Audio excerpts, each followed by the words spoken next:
નમસ્કાર દર્શક મિત્રો, હું છું રૂપલ વણિજિયા. સંપૂર્ણ ન્યૂઝમાં આપનું સ્વાગત છે. ડીસાના બ્રહ્મ સમાજના આગેવાનોએ પરંપરાગત રીતે ભગવાન પરશુરામ જયંતિની ભવ્ય ઉજવણી કરી હતી. ડીસા શહેરના ઓવરબ્રિજ નીચે આયોજિત કાર્યક્રમમાં ભગવાન પરશુરામ, આનંદ પ્રકાશ બાપુ અને ખેતેશ્વર મહારાજના તૈલ ચિત્રોનું પૂજન અર્ચન કરવામાં આવ્યું હતું. આ શુભ પ્રસંગે બ્રહ્મ સમાજના આગેવાનો મોટી સંખ્યામાં ઉપસ્થિત રહ્યા હતા. તેમની સાથે રાજકીય અને સામાજિક ક્ષેત્રના અગ્રણીઓએ પણ હાજરી આપીને ભગવાન પરશુરામને શ્રદ્ધા સુમન અર્પણ કર્યા હતા. કાર્યક્રમમાં મોટી સંખ્યામાં ભાઈઓ અને બહેનોએ ઉત્સાહભેર ભાગ લીધો હતો.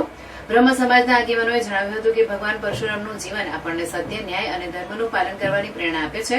તેમણે સમાજના ઉત્થાન માટે હંમેશા તત્પર રહેવાની વાત પર ભાર મૂક્યો હતો. આ પ્રસંગે ઉપસ્થિત સૌ કોઈએ ભગવાન પરશુરામના આદર્શોને જીવનમાં ઉતારવાનો સંકલ્પ લીધો હતો.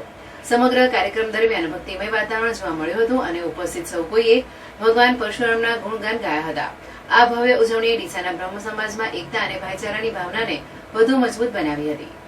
આજે પરશુરામ જયંતિ પ્રસંગે ડીસા શહેરના સૌ બ્રહ્મ સમાજના આગેવાનોએ આજે પરશુરામ ભગવાનની જન્મજયંતિની ઉજવણીના ભાગરૂપે આજે સવારે અહીંયા ડીસા પાલનપુર બ્રિજની નીચે પરશુરામ ભગવાન, ખેતેશ્વર ભગવાન અને આનંદ પ્રકાશ દાદાનું જે ચિત્ર દોર્યું છે એની પૂજન, એની પૂજા, એની સાથે શ્રદ્ધા અમારી જોડાયેલી છે.